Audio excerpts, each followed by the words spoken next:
Hi, I'm Justin Pines, and welcome. One of the core frameworks that I use for thinking about Judaism, first introduced to me by a friend named Daniel Silverstein, is the idea that the Jewish calendar is a spiral. And what I mean by that is that each year we come back to the same questions and themes from the previous year. So when we come to Yom Kippur, there are the questions of Yom Kippur. When we come to Passover, there are the questions of Passover. When we come to Purim, the holiday we're going to be talking about today, there are the questions of Purim. And on a micro level, we do that every week as well. We come back to Shabbat and we revisit Shabbat. And in the same way we're a new person each Shabbat, we're a new person each year, we explore those questions from where we are, from where the Jewish people are that year. And so for the next several weeks, now that we're in the month of the first Adar, it's a leap year this year, there's 2 Adars, leading up to the holiday of Purim, we're going to explore different questions and themes through the lens of Purim with a variety of guests. To set us into that space, the 4 traditional mitzvot, the 4 commandments of Purim, also known as the 4 M's or the 4 Mems of Purim, are as follows. The first is the idea of the Megillah. We read or listen to Megillah Esther, the story of Esther. The second M is matanot le'evyonim, the idea of giving tzedakah to those in need. The third M is mishloach manot, sending gifts of food to our neighbors. And the fourth, my favorite, is mishteh, enjoying a festive meal on Purim Day. And so as we make our way through these different mitzvot over the next few weeks, I want to start today with Megillah, with the story. Like all Jewish texts, the same way we come back to the Parsha each Shabbat each year, and there's new insights and new ways of understanding, we come back to the Megillah each year, and the best way for us to get ready for Purim is to start looking at the story of Esther and the Megillah. And so when I was thinking of someone that might clarify for us the questions at the heart of Megillah Esther, the story of Esther, the first person I thought of was our guest today, Dr. Erica Brown, the author of Esther, Power, Fate, and Fragility in Exile, which was a finalist for the National Jewish Book Award. Dr. Brown is the Vice Provost for Values and Leadership at Yeshiva University and the founding director of its Rabbi Lord Jonathan Sachs Herenstein Center for Values and Leadership. She previously served as the director of the Mayberg Center for Jewish Education and Leadership and as an associate professor of curriculum and pedagogy at the George Washington University. Dr. Brown is the author or co-author of 15 books on leadership, the Hebrew Bible, and spirituality. It seems she could share her expertise on almost any time in the Jewish calendar. In addition to her book on Esther, she has written books about the book of Numbers, Devarim, the book of Jonah, Yonah, the days of awe, the Yamim Noraim, the 3 weeks of mourning the destruction of the Holy Temple in Jerusalem between the 17th of Tammuz and the 9th of Av, and has a forthcoming book on Kohelet, Ecclesiastes. She has written for major publications, including the New York Times and the Atlantic, has podcasted, blogged, and taught in endless conferences, classrooms, retreats, living rooms, and synagogues. I first became her student at a retreat in Stowe, Vermont, with the Wexner Graduate Fellowship over 10 years ago, and I still carry with me lessons I learned from her that week. Dr. Brown has 2 master's degrees from the University of London, another from Harvard University, and a PhD from Baltimore Hebrew University. Dr. Brown was a Jerusalem Fellow, is a faculty member of the Wexner Foundation, is an Avichai Fellow, and was the recipient of the 2009 Covenant Award for her work in education. She was the scholar in residence at both the Jewish Federation of Greater Washington and the Combined Jewish Philanthropies of Boston, and was the community scholar for the Jewish Center of New York. She currently serves as a community scholar for Congregation Eitz Chaim in Livingston, New Jersey, the synagogue where I grew up. We try to make a point of visiting my parents for Shabbat when Dr. Brown is in Livingston. In short, Dr. Brown is the ultimate scholar in residence. She is both a true scholar of our Torah and also one who truly resides among us, not only sharing and spreading Jewish insights on leadership and spirituality, but also connecting deeply with everyone she meets. Thank you so much, Dr. Brown, for joining us today. Oh, Justin, it's such a pleasure to be here. It's so nice to see you in this special new seat. Thank you for having me. The pleasure is really mine. It's really an honor. So let's jump right in. Let's just start a little bit with the book. What makes you decide to write a book on the book of Esther? It's a great question. Koren has been my publisher for many years. I've been working with their imprint, the Maggid imprint, and Tanakh. And tell us just one word about the Maggid imprint and Tanakh. Yeah, so Koren is a publisher in Israel, in Jerusalem, based in Jerusalem. They have a series on Tanakh, a series on the Hebrew Bible, and they asked me if I wanted to do Jonah or Esther. And this is a tricky question for me, Justin, because I did my PhD on a commentary on Esther from the 16th century by Rabbi Eliezer Ashkenazi called Yosef Lekach. So Esther would have been the natural, but maybe because I had spent so many years with it already, and also this was not a purely academic work, I felt that I wanted to start with Jonah, which was 4 chapters relative to Esther's 10. And so I started with Jonah and had such a good time. And 2 weeks after it came out, they said, would you like to do Esther? And I said yes. And now I just completed Kohelet in that series, the book of Ecclesiastes. And that was also just an amazing learning project for me. It's more than writing. It's really a deep, deep immersion in a book, in the context of the book, in the rabbinic commentaries, in the academic commentaries, modern scholarship, paintings, it's poetry, it's an immersion. So I feel like I spent years with Esther. She's in my study, in my living room, my kitchen. Right. You must be very, very deep in it, and I'm privileged to have you here. And even just reading your book, I could tell there's so much in here. Like each chapter could be its own class, so it's really very, very powerful, and I'm grateful for that contribution to our people. So before we get deep into the book itself, I want to just have our audience get to know you a little bit, Erica, if that's all right. May I call you Erica? Please do. Of course. As I always say, Dr. Brown's the name of the soda. I'll take a black cherry. Exactly. So let me ask you, really, where does, you're Dr. Erica Brown today, but go back a little bit with me. Where does the journey begin? Where does it start? Tell me about how you got from, Erica to Dr. Erica Brown. Well, I'm not sure you want the academic path per se, although I'm happy to comment on that. I think, I spend a lot of time on narratives, so we all tell a variety of stories. And a framework that I found very helpful from the researcher, an Israeli researcher named Zerubbabel, who looked at how narratives help people have resilience, particularly children after traumatic events. Knowing their family narrative is very helpful. And generally, we tend to tell 2 kinds of narrative. The ascending narrative of, we were poor and look where we came. And then the descending narrative, oh, look where our family was once and now we're here. But resilience is built from oscillating narratives, where you're capable of telling a family journey which has its ups and downs, and I would say that's certainly true in my life. The oscillating narrative is important. I come from a family. My mother is a child survivor.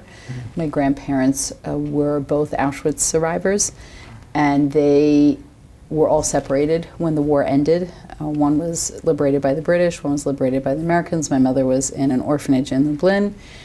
And they miraculously found each other. They reunited within a year. Wow. And I would say we all pick a point. Where do you want to start your story? Mm-hmm.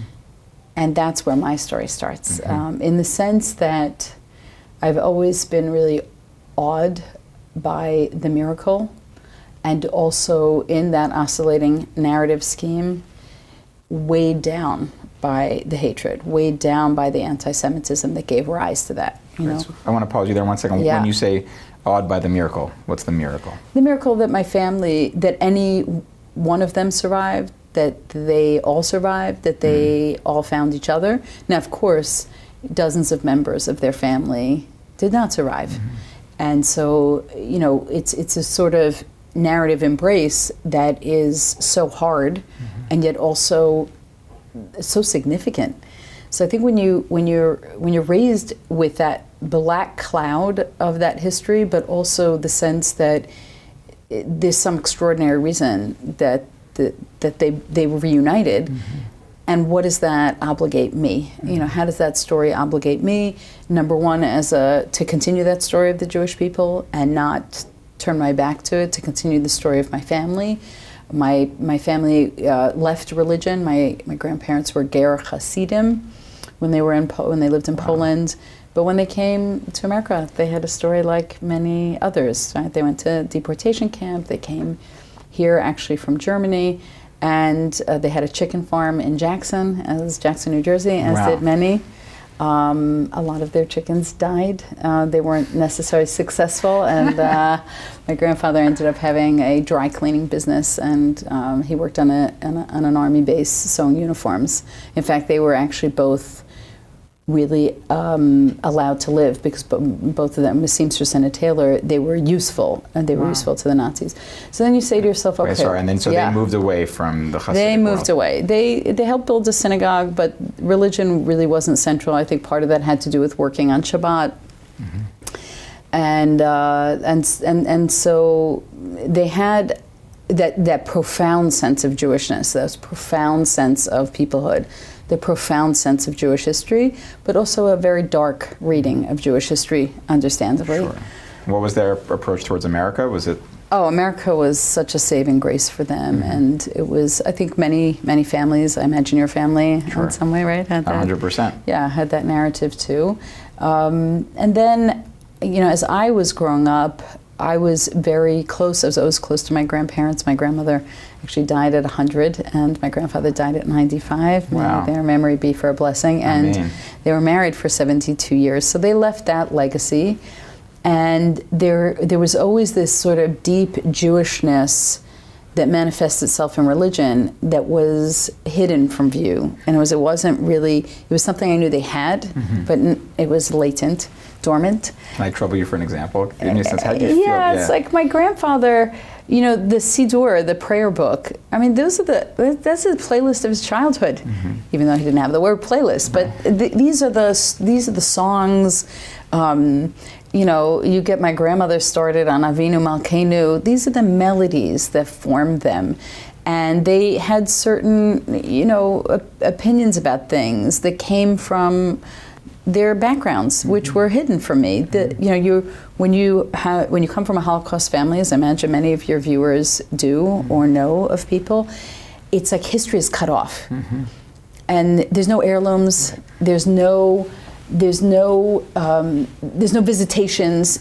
Even the traditions seem to be cut off. In fact, I remember one day I called my Zaidi after a story about a Monet painting that had been discovered in an exhibit in the Museum of Fine Arts in Boston. That its provenance was unknown, and then surprise, surprise, it was it had belonged to someone who had survived the Holocaust, or his family was in the Holocaust and was taken. So I called my Zaidi. I used to talk to them every night, and I said, Zaidi, is there any artwork in our family? Right? Just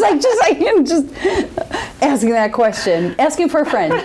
And Zaidi says, paintings of chickens. Right. So Zaidi, who grew up in this small village in Zakshevik, said, we played soccer with potatoes, and I understood the whole family fortune from there. But I think when you grow up and things are cut off, children have a lot of curiosity about them.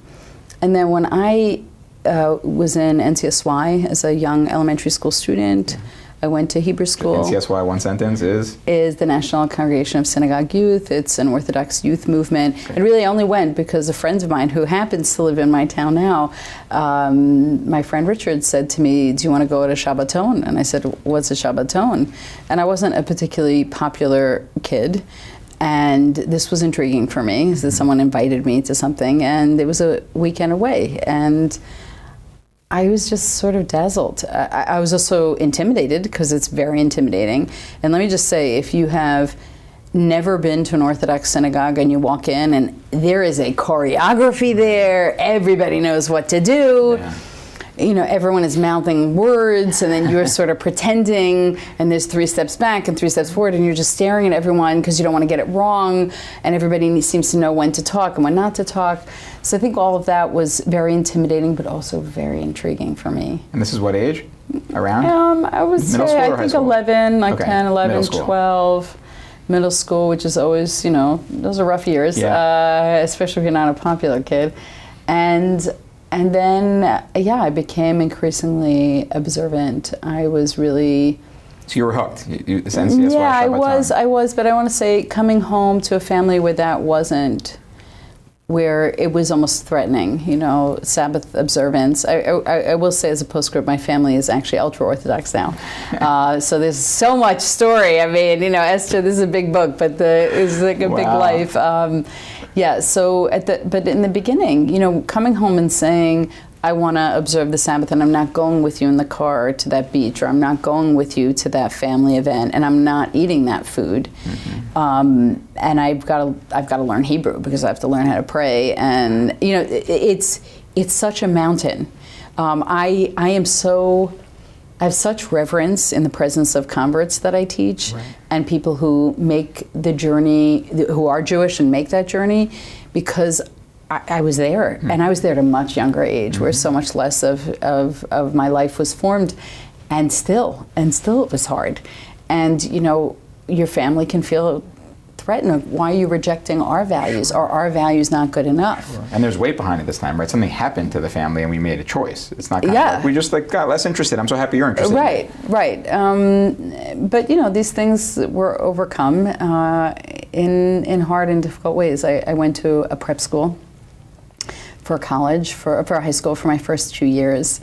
And the first year in this particular prep school, where you wore uniforms and you did ballroom dancing, and my headmaster said I had a very nice rumba. FYI, just saying. I'll add it to the bio for next time. Yeah. There you go. But things like that, which was just, you know, a sort of an aspect of that particular lifestyle, and which I loved. I loved being in a prep school, and then. But I went to school on the holidays. Rosh Hashanah and Yom Kippur were not vacation days, and our semesters, I think, were cut into 6. So those, you know, that holiday season in September and October was really hard. And the next year, I was very observant, and I said, I don't want to go. And if I don't go, I'm going to forfeit my merit scholarship, which is a decision I was ready to make. I can't say everybody else was ready for me to make it. So at 15, that was really, I would say, a defining decision, because although there were sacrifices along the way that were maybe of a social, familial nature, making a decision that had this kind of consequence, you can't go to this school anymore, or you can go to this school, but you're going to have to pay for this school, and that was, you know, heavy price tag. And and that's when I decided I'd live away from home for my last 2 years of school, and I had to, you know, go on the train by myself to visit schools and interview by myself. That was very, very daunting for me. Wow. But I found Frisch in the north of New Jersey, and it was a really exceptional place. And I went on to Stern. I went to Midrash. Just first tell me, what was that like? Yeah. You show up, I guess this is 11th grade now?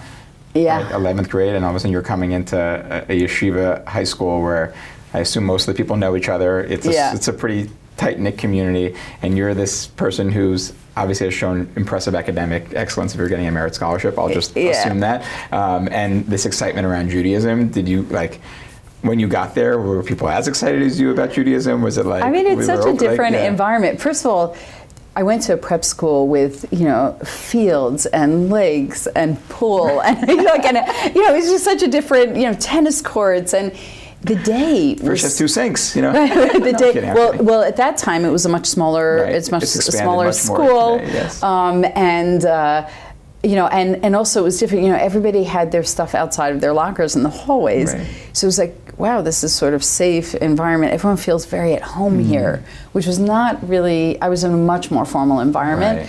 I mean, people were very friendly, and teachers really looked out for me. I didn't feel alone. I didn't feel that I couldn't ask questions.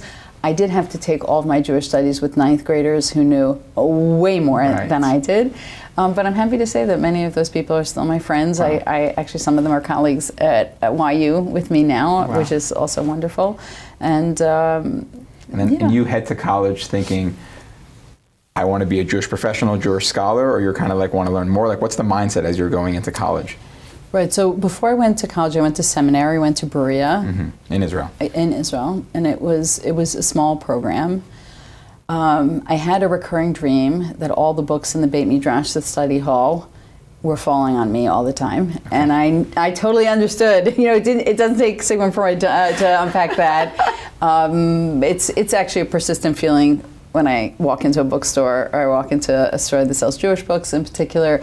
That feeling of, you know, I'll just never know. I'll just never know enough. And it keeps you on the path. I think it keeps you on the path of curiosity.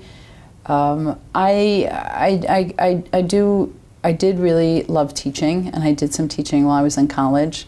I taught in a few universities, gave a weekly class, and then I also taught in some senior facilities, which is a wonderful population to teach. Lots of life experience that they bring to the text.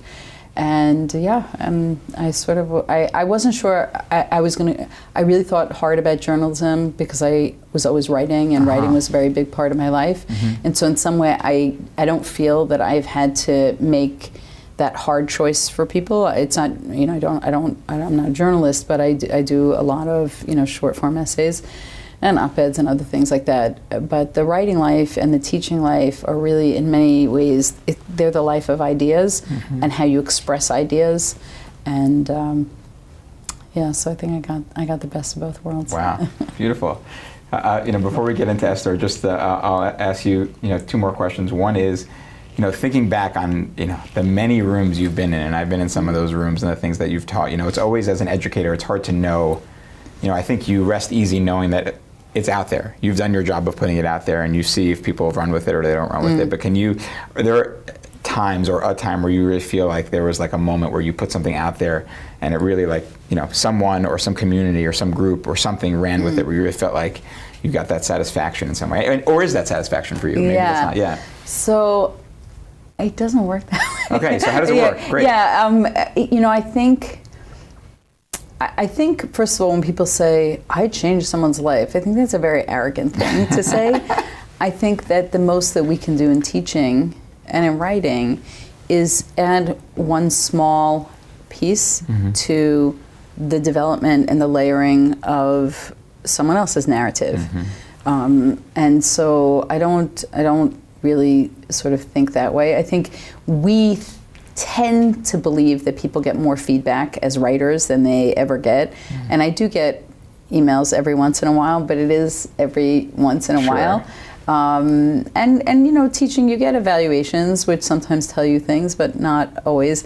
I just had such a funny conversation, Justin, with my granddaughter. I have one granddaughter and 4 grandsons, and honestly, that is the most important thing you need to know about me, because I think my first grandson, Erez, was born, and I remember standing around the table, all the family, and I said, oh, now I know what Jewish continuity is, and now I know what a 15-year-old decided. Like, I know the end game here of that decision I made when I was 12, and the other decisions that I made in my early adolescence. That's when I really understood it. So I was just in Chicago, and I was talking to my granddaughter, who said something to me, and I said, well, that's a good piece of feedback. I'll know that for next time. And I said, do you know what feedback is? And she said, yes. It's when you feed someone's back because it's hungry. So I think we get lots of different kinds of feedback, but unless your books are reviewed, unless you're a bestseller, I think you get relatively little feedback. Right. And you can't do this for money, and you can't do this for love. You have to do it because, you can do it for the love of ideas. You can't do it for some kind of false adoration. You have to really love that learning, immersive process.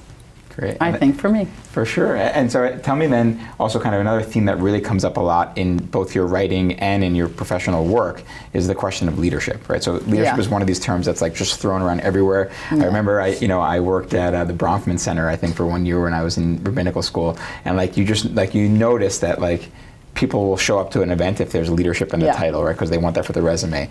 For you, I assume it's a little bit deeper than that. So tell me, when you think of, your passion for leadership, and what you're thinking about when you say leadership. Yeah, I had a very similar experience, but maybe for a longer duration. I was very privileged when I was working on my doctorate, and I was starting to think about Esther as a topic.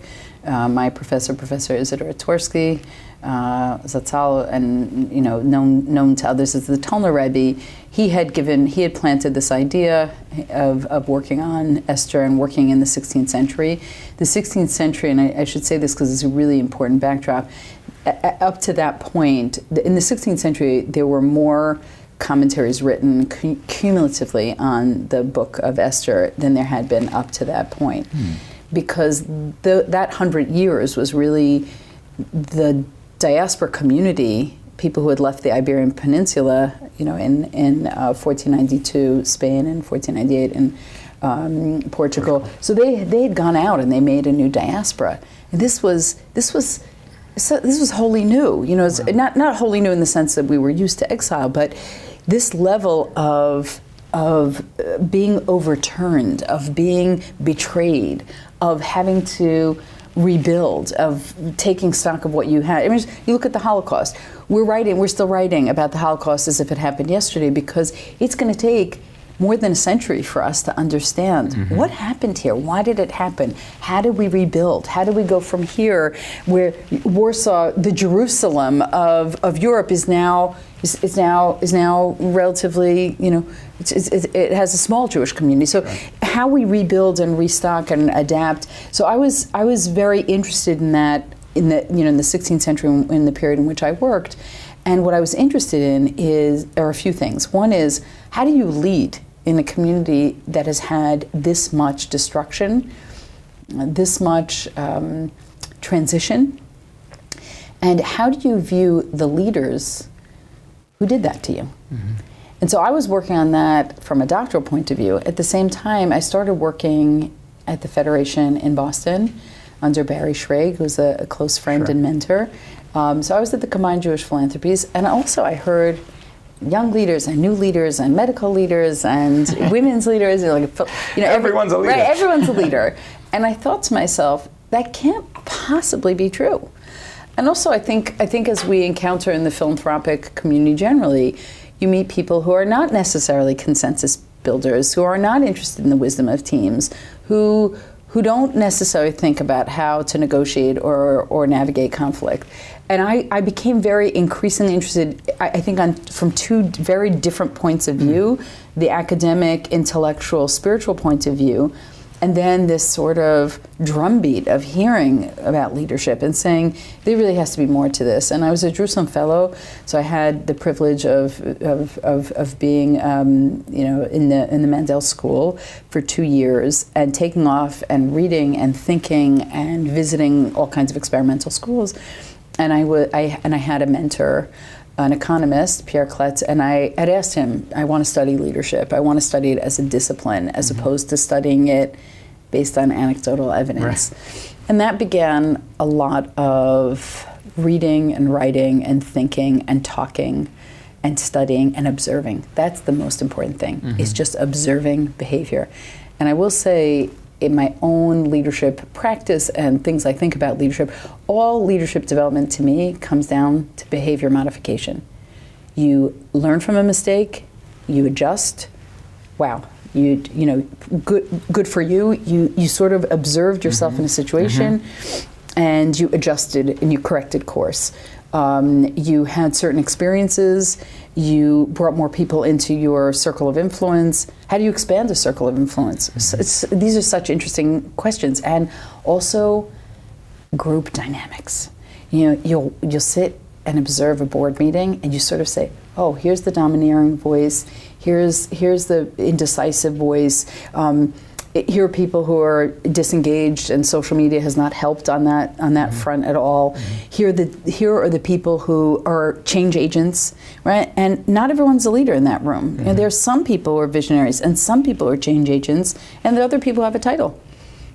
Right. And lots of people today have titles. That is true.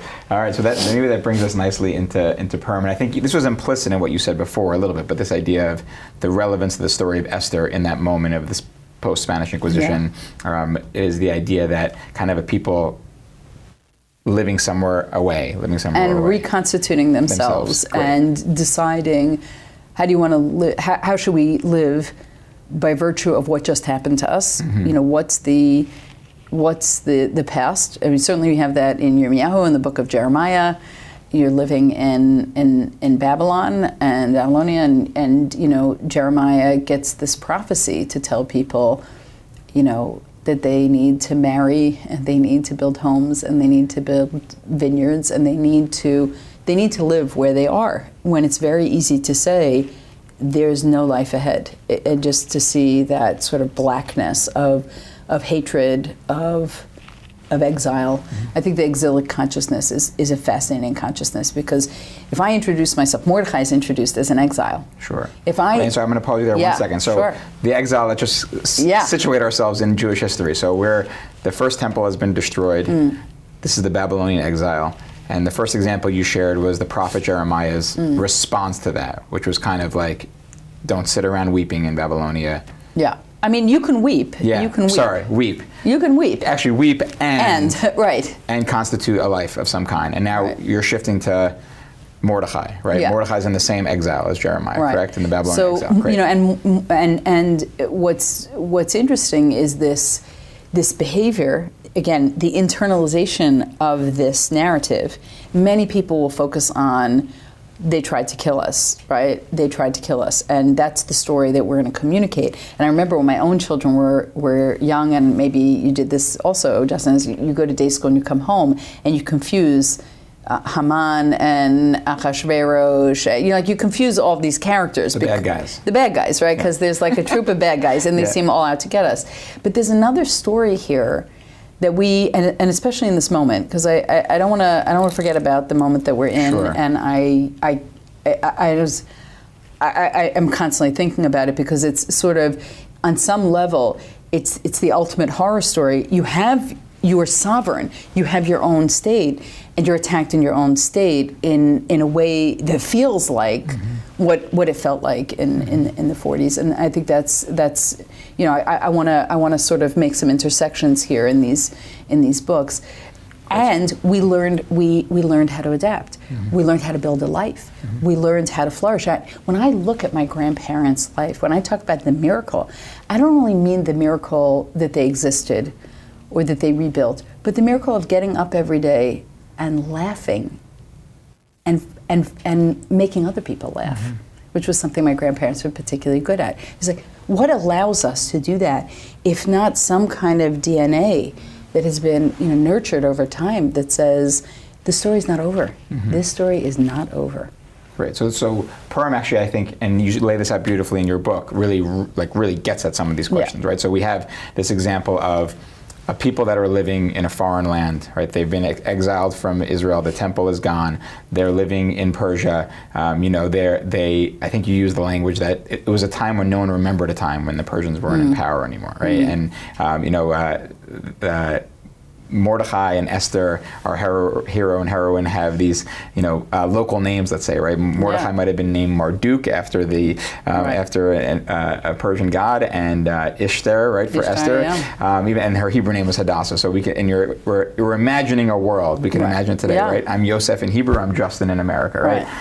A world where we're situated in, let's call it diaspora, some place out, and then you're talking a little bit around navigating that life, thinking about how to live in that life, what to make of the world we're living in. Great. So that's the place we're in. Give us, before we go deeper, just give us. I'm going to ask you the same question twice in a row. Okay. The first question I'm going to ask you is, what is Megillah Esther about? And the second question I'm going to ask you is, what is Megillah Esther about? So give me the surface. For some of us, it's been a year since we've opened the Megillah. Yeah. So jumping in is like, I don't even know what she's talking about. So let's review. It was amazing for me. I really appreciate looking at the holidays when the new month comes for that holiday, or even earlier, because it gives you a ramp instead of the night before trying, especially with kids who are want to talk about it, and you're like, I haven't reviewed it since last year. So give us the and also the beauty of the spiral that you described is that you get to revisit these stories. And someone said to me, why do you keep reading the Torah again and again? I said, the Torah doesn't change, but you bring a new self to it every year. And I think we bring a new self to the story, and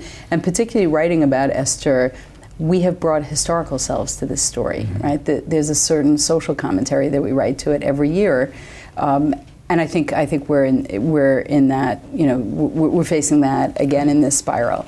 Also, I didn't know that your name was Yosef, which is very important to the explication of this book in particular. But first the cliff notes. Give me some cliff notes. What happens in the story? 127 provinces. There's a king, Achashverosh. He's very happy. It's his third year on the throne. In order to celebrate, he makes a party.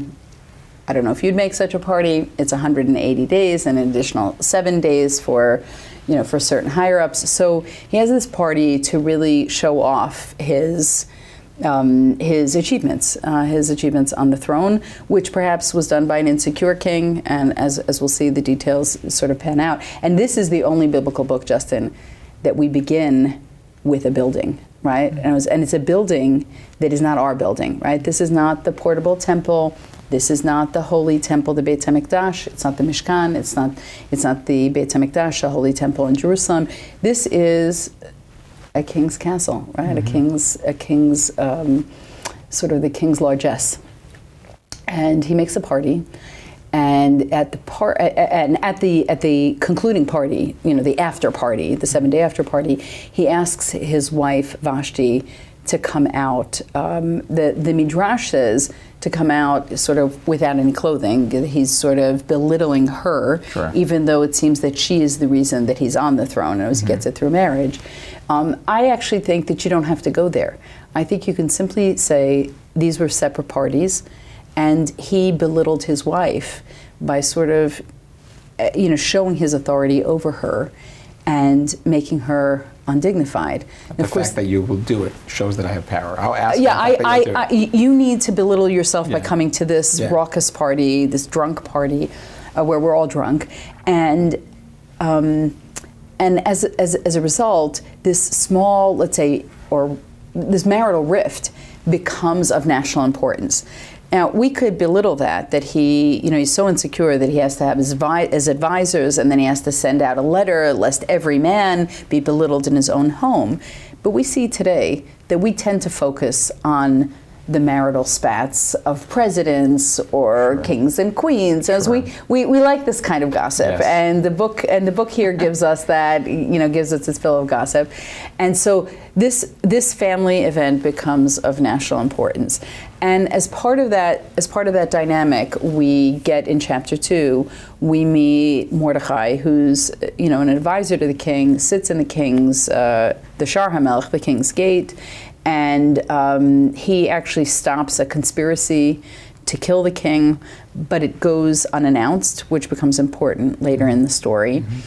Because the king gets rid of Vashti, deposes Vashti. Well, it's not evident that he kills her from the actual book, but this is the sort of midrashic, rabbinic embellishment of the text. I think banishment is probably enough. Sure. And if you've read Gore Vidal Xerxes, as you've read about this sort of, these aren't castles in the Disney Germanic style. These are labyrinths, right? These are, you might have in your harem a woman you slept with once, and then she's banished to the furthermost part with her child, or you're never going to see her again, and she's never going to go back to her family. Right. And that's actually one of the things that's very striking about this beauty pageant. And there's a history, which we're not going to talk about Esther and beauty pageants. Okay. But the beauty pageant here is offensive, it's immoral. Here's a king, this is a distraction technique because the king is sad that he doesn't have Vashti, and he wants this young beauty. Right. And Esther wins a beauty pageant that perhaps none of us would want to win. Right. But others want to win it. Right. I mean, this is your fame and fortune. This will change the fortune. And so women are gathered from all these provinces. What you don't read about, and what I write about, is what happens to these women. What happens to the contestant who does not win? She does not go home, right? It's a deflowering, and then again, shunted off somewhere where you'll never appear. In fact, Esther doesn't appear again for 30 days, right? The king makes a party, he revokes taxes, but then she disappears from view. And I'm going to headline this section that we've kind of established.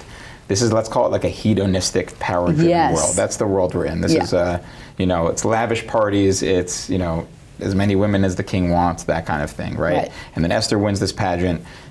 She doesn't reveal her Jewish identity.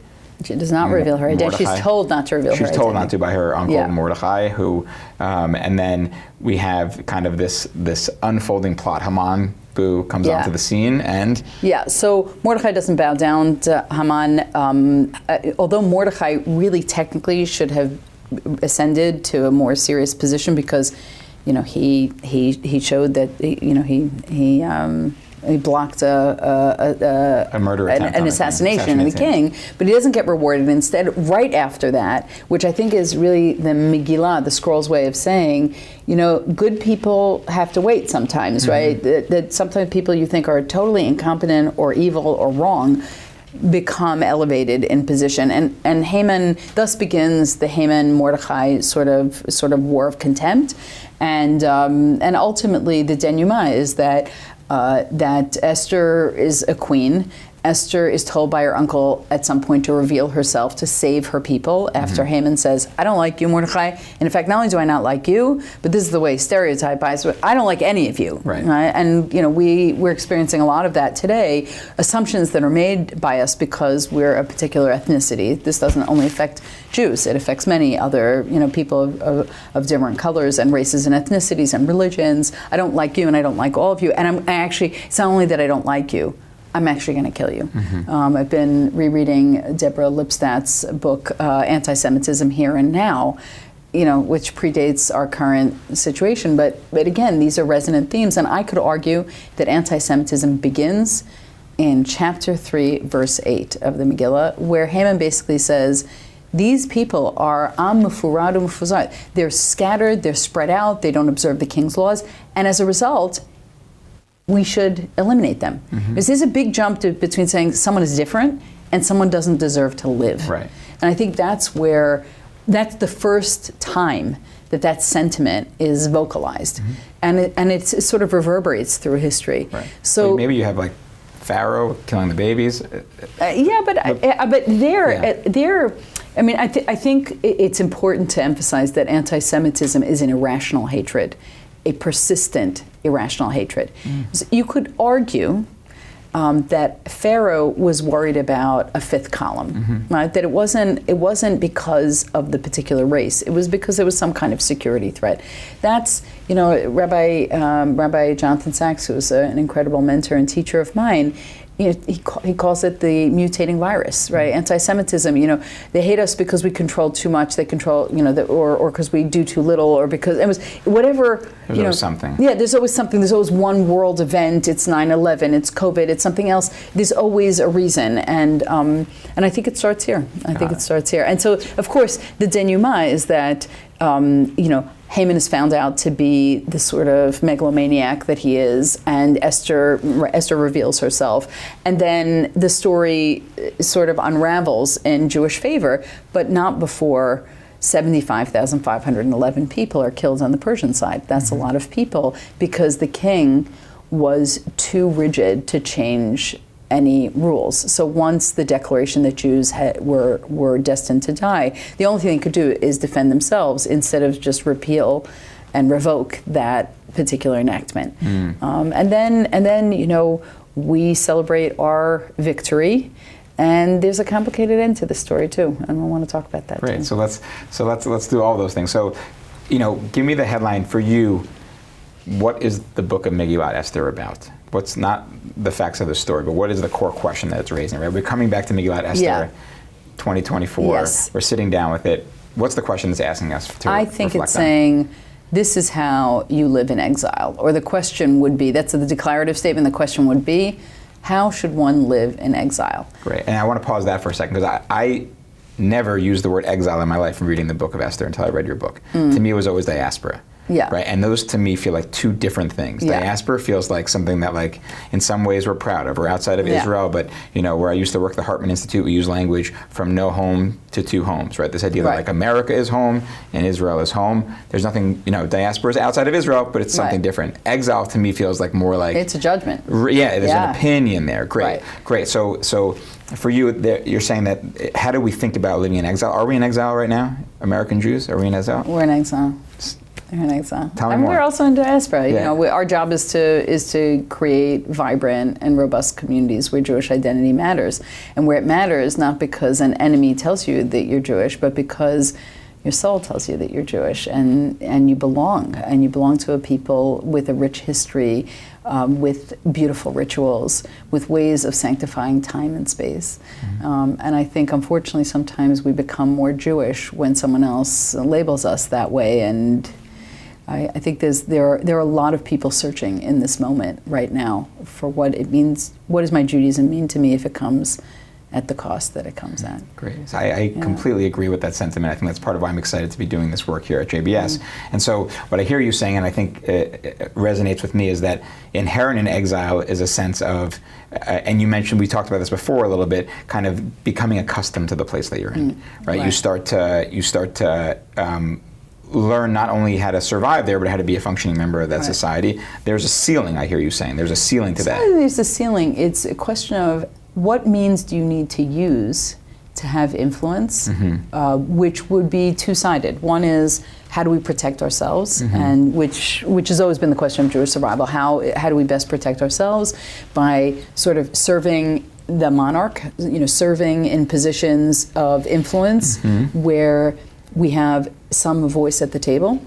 But it's not only about protection, it's also about contribution. One of the things that's very striking that we really don't talk about a lot is that Mordechai reinstitutes taxes, and that's part of the end of the book. And you're thinking, taxes, not the happy ending I was hoping for. Right. But in terms of helping Achashverosh maintain a level of fiscal responsibility, which he does not do earlier in the book. No one has to pay taxes because I have a new wife, or I'm going to make a party that's a half a year long, right? That's not a fiscally responsible thing to do. And so Mordechai coming in and highlighting that detail seems to indicate that Mordechai is trying to stabilize the community. We talked about Yosef, and Joseph is really important in this book. In fact, many of the things that occurred to Esther will occur first in the story of Joseph. Joseph is chosen for his wisdom by Pharaoh, very similar to the choice of Mordechai and Esther to some degree, although Esther's chosen for beauty. Joseph is also beautiful. Right. That text is important to us that Joseph's beautiful. And that in itself says something about exilic existence, right? You need to look good, right? They're superficial layers of how you show up in an environment that are going to be important. Joseph is given certain... I'll on there also. Just even that language, you need to look good. I think it raises for me, and I got this from your book as well, this idea that part of being in exile is, even if you are putting yourself in a position to influence so that the Jewish people are protected. You said that was step one. And step two is actually contributing, shaping the society and the Jewish image, let's say, bring those values. In America, we might call that Judeo-Christian values, right? This idea of suddenly needs start to pop up. In order to do those things, you need to study these things, do this job, value these things, drive that car, all those things. And then at what point, I think one of the areas that you raise, at what point do you start to lose sight of, let's call it the Jewish mission, or what you were trying to do before? Suddenly exile is in the rearview mirror, and now you're focusing on success as defined by the culture you're in. Correct. So that's why I think in introducing Mordechai as an exile, how he introduces, he's introduced in the book, and Esther's introduced as an orphan. I want to talk about that in a second. So Mordechai is introduced as an exile. If I said, oh, hi, Justin, my name is Erica, and I'm in exile, right? When I was Pablo Neruda, when he was a poet in exile. When you introduce someone in exile, what they're basically saying to you is, I need you to know the moment you meet me, I am here, but I am not here. This is a veneer of what my real life is. And I think you do meet people every once in a while like that who are very much of someplace else, and they want you to know that right away. Esther is, in a way, stateless and homeless. When you introduce someone, I don't have parents, right? Like, she doesn't have parents. It's not in the first person. It's the omniscient narrator is telling you that she doesn't have parents. There's a sense, and that, by the way, is a theme for a lot of leaders in the Hebrew Bible. They're, like Joseph, someone who is taken away from parents for a significant period of time. Someone like Moses, who's put down the Nile. You think about literature and the idea of someone going on a journey or being separated from family, which means you have to be resourceful, you have to think independently, you can take risks because your mother's not calling you on the cell phone every minute saying, call me when you cross the street. There are these moments in the leader's life where they, not that they have nothing to lose, but that they can actually make themselves vulnerable in a way that if you were maybe in a certain kind of family, like you think about the popularity of Harry Potter, right? Here's a child who's sort of living in the, under the stairs in someone else's home, no parents, who's looking out for you? And then the fact that you don't have someone to look out for you perhaps makes you a much better shepherd of other people because you know what that need is. You know the desire to belong. You know the feeling of wanting to be home. Well, you erased for me my grandfather, because my grandfather, Murray Pantier, when he lost all his parents in the Shoah, and then he couldn't get into Poland, couldn't get into Israel, originally couldn't get into America, and he used that language. Also, he felt that he became an orphan twice, because first he was an orphan because he lost his parents, and then he was an orphan because no country would take him. And that's and look at the beautiful family that he made. No, I think, Buber has a wonderful book on Moses and on Moshe, and the idea of someone who himself, right, he names his child Gershon, like Ger Haiti Be'eretz Nachriah, I was a stranger in a strange land. What land is he talking about?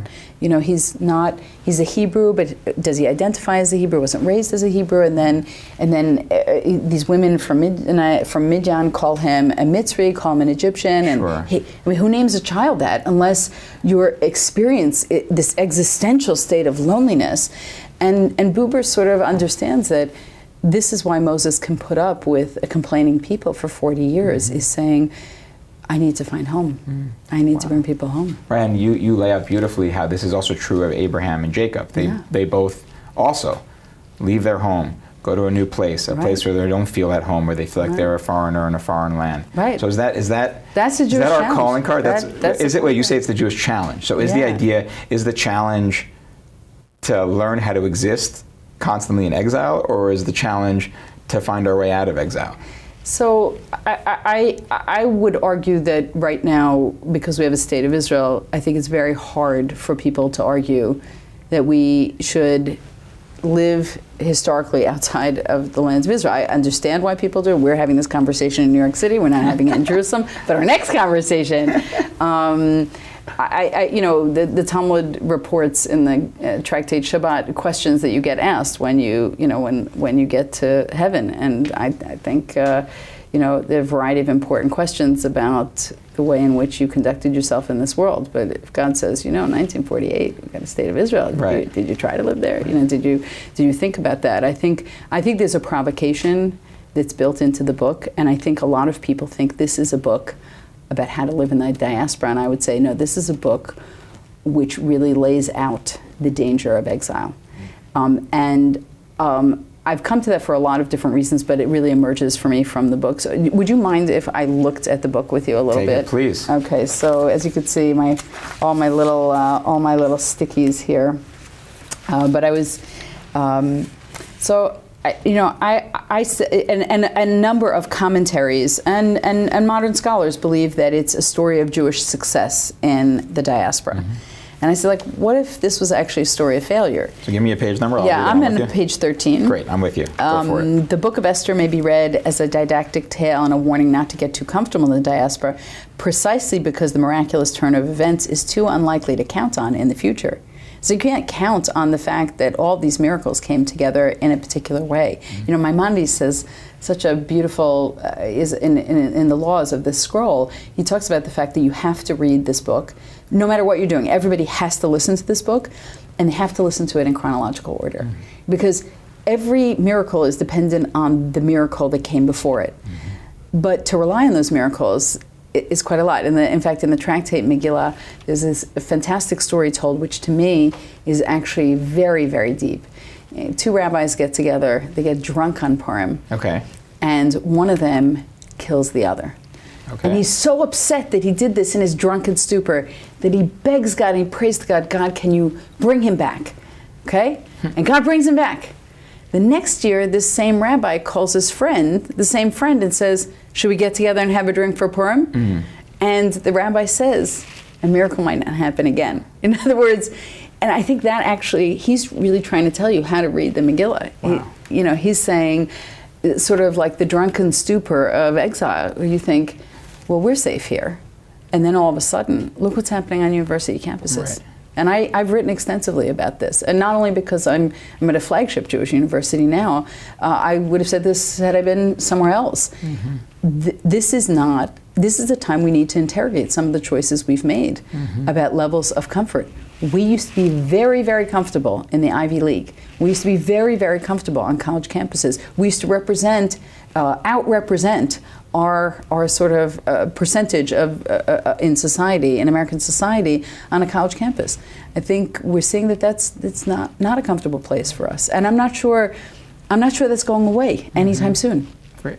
And I think that, so there's an element you're bringing up, which is this idea of getting too comfortable and forgetting that we're in exile, not in diaspora. I'll use that language. That's not your language, but that's a good mindset for me, which is we're not just in diaspora, we're also in exile. But I also want to come back to the story you shared there in the Talmud between the two rabbis, because there's a sense of like, well, there can only be so many miracles, right? So that's more than just our choices. There's a reliance on. Is there's like a surfeit of miracles, and beyond that we don't go. But the idea that miracles don't happen every day. Miracles of this extraordinary caliber don't happen every day. Or God can't bail you out over and over again if you keep making the same choices. Right. If you keep making the same choices. So here, I sort of. I guess my summation, because you've asked me to sum it on page 14, the randomness driving the plot of Esther is itself illustrative of the cost of exile. Exile first makes people deeply and distressingly conscious of their distinctiveness. With that knowledge comes the eventual desire to neutralize that distinctiveness through assimilation. Finally, what emerges are the strategies and mechanisms by which Jews change their identities and maneuver the polarities. This process is neither willful nor obvious. Jews in exile often believe they're protecting their allegiances while adapting in a survivalist mode to their surrounding, not realizing how extensively the contours of their Jewish identity have been reshaped.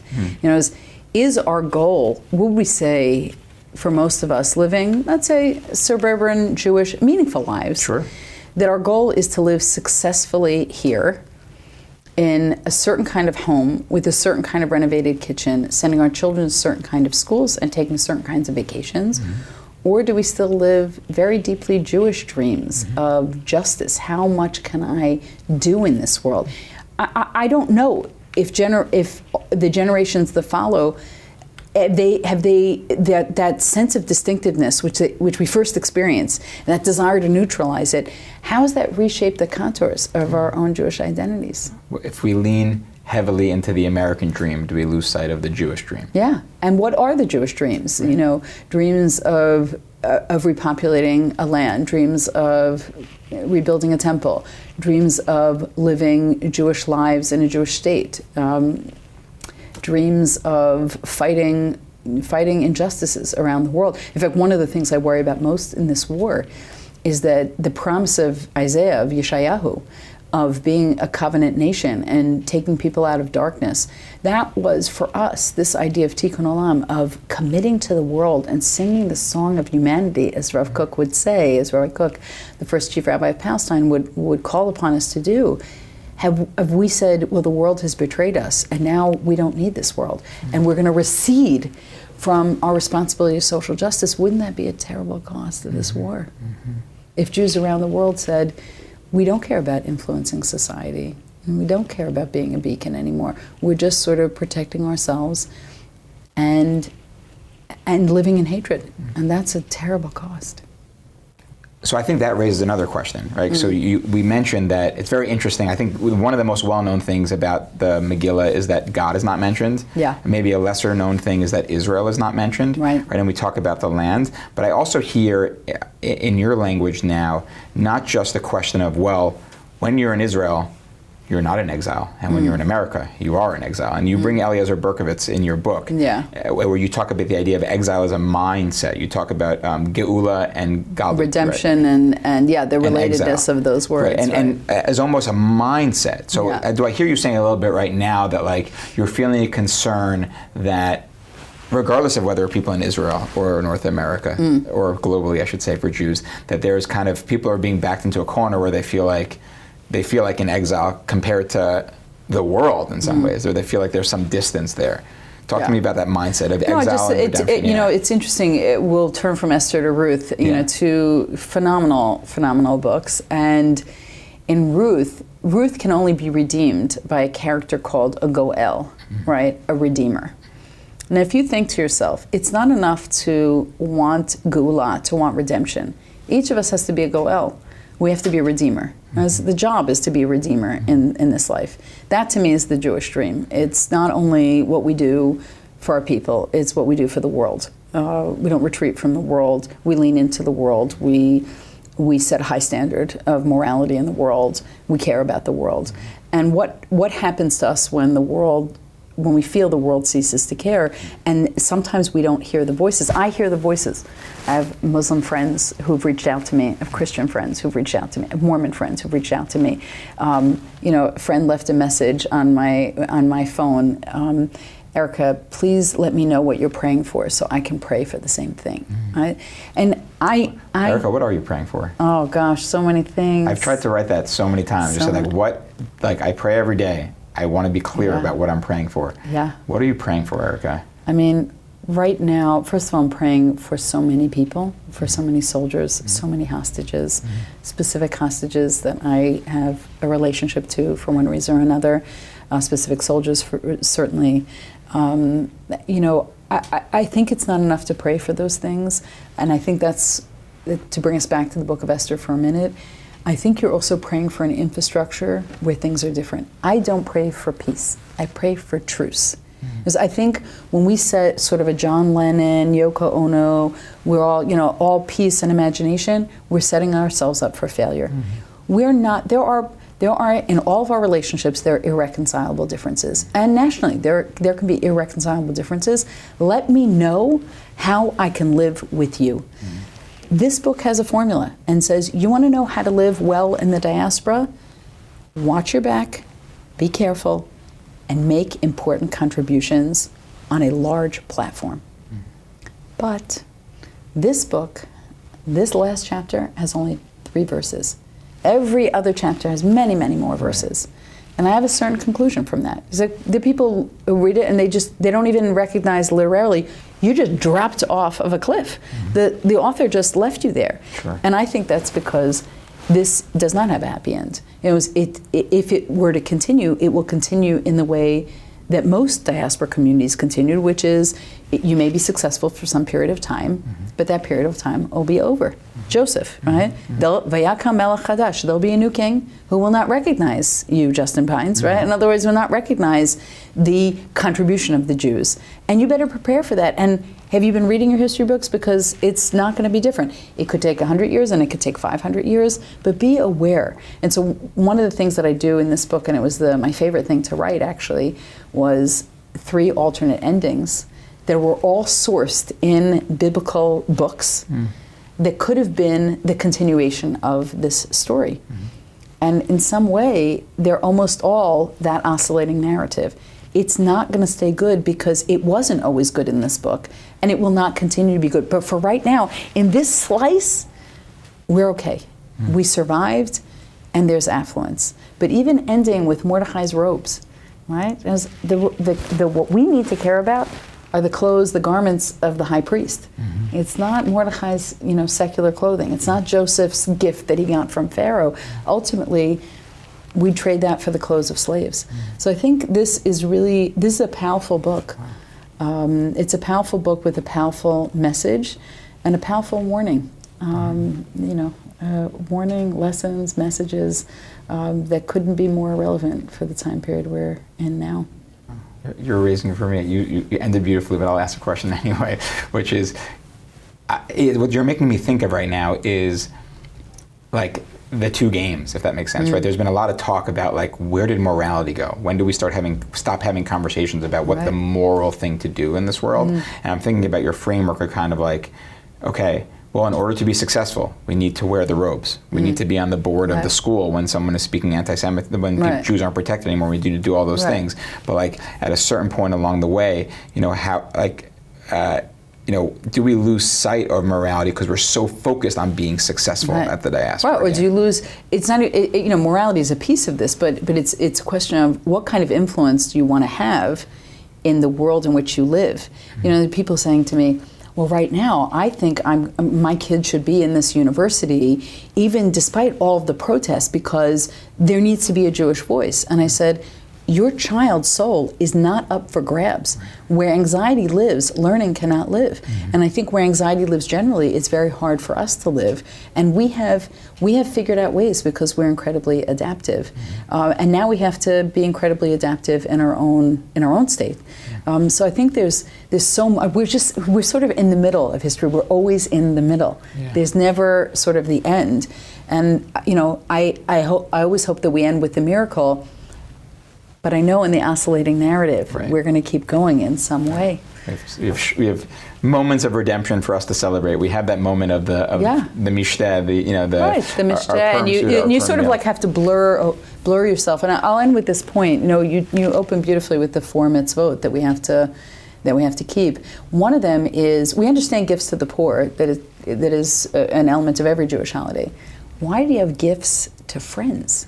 You're like, gifts to friends? Like, my friend doesn't need this. And there are a lot of people, what do I have to give Shalach Manu for? Another gift. But I think actually one of the ways that we remember war is not only writing down the story and reading it, reviewing it, which we have to do every year, and giving charity to those who have less, recognizing that we were vulnerable. It's also saying, I need you to know that this is not a world of hate alone. This is a world of love and friendship and affection. And if I can give you a little present that says, this is a gift of love from me, that's also a way that we're going to tackle the crisis of war and the hatred of war. And so I think about that as one of the great blessings of Purim, is the friendship and love that emerges at the end of the book. Erica, thank you so much. It's really been such a privilege. Every time I sit with you, I learn so much. So thank you so much for teaching me. I learned so much. Thank you so much for having me. Really, really a pleasure. To our viewers, thank you. It's been a pleasure. Next week we'll be with Rabbi David Aaron, and we'll explore the topic of God's hiddenness. One of the topics that we mentioned before in the Megillah. God is not there. How do we live in a world where God is not apparent in front of us? Erica, thank you. Thank you. Happy Purim.